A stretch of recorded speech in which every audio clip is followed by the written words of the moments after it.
Toastmaster Dan Bloodworth.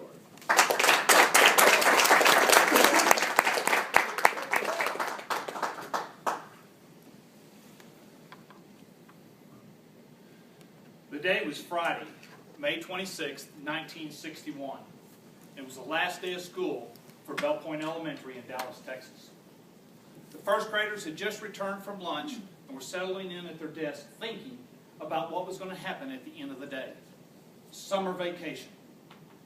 One boy in particular was thinking about riding his horse and exploring the woods out on the farm with his brother Bill.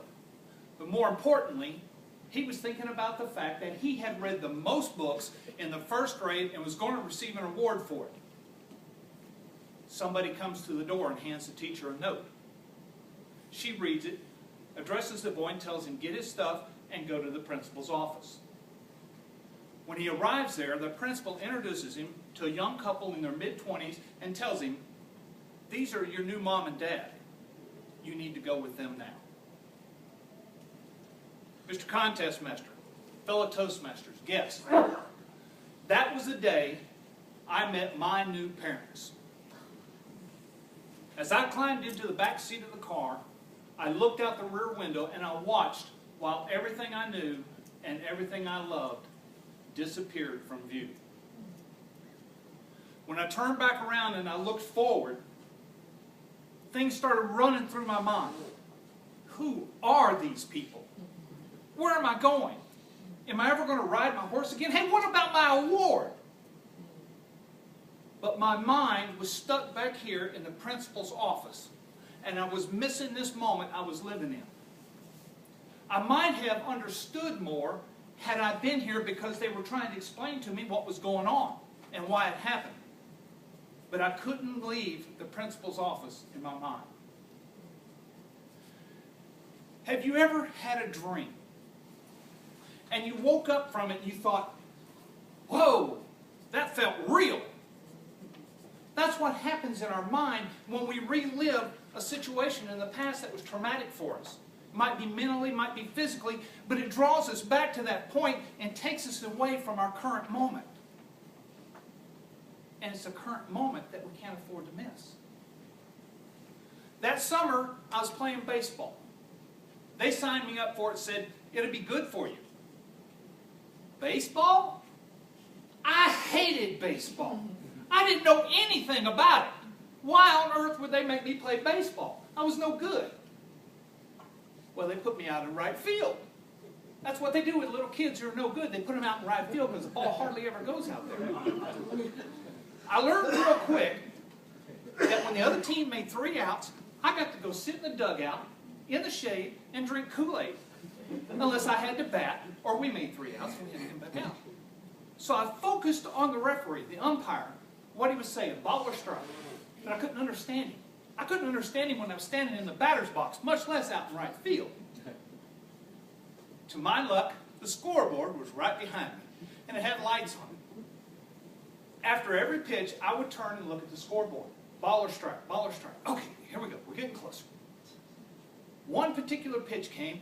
He threw it. I turned around and I looked, and no lights came on. I thought, what's going on? Come on, somebody turn on a light so I know if it's a ball or a strike. I turned around. Everybody's looking at me and hollering and yelling and jumping up and down. I thought, what? What did I do?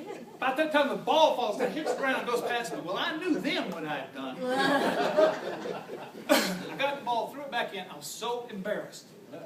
You see, my mind was in the dugout. It wasn't in the present moment. And I missed the opportunity that was literally falling out of the sky. You have to be in the present moment or you will miss it and you can't recapture it. A couple weeks later, I got my first hit. It was fabulous. I had never even hit the ball before. And I hit the ball, it went out of the infield, and I took off running. I wound up on second base. I got a double my first hit. I was so excited. I was ecstatic. I wanted to jump up and down, but I couldn't get off the bag. I was living in the moment.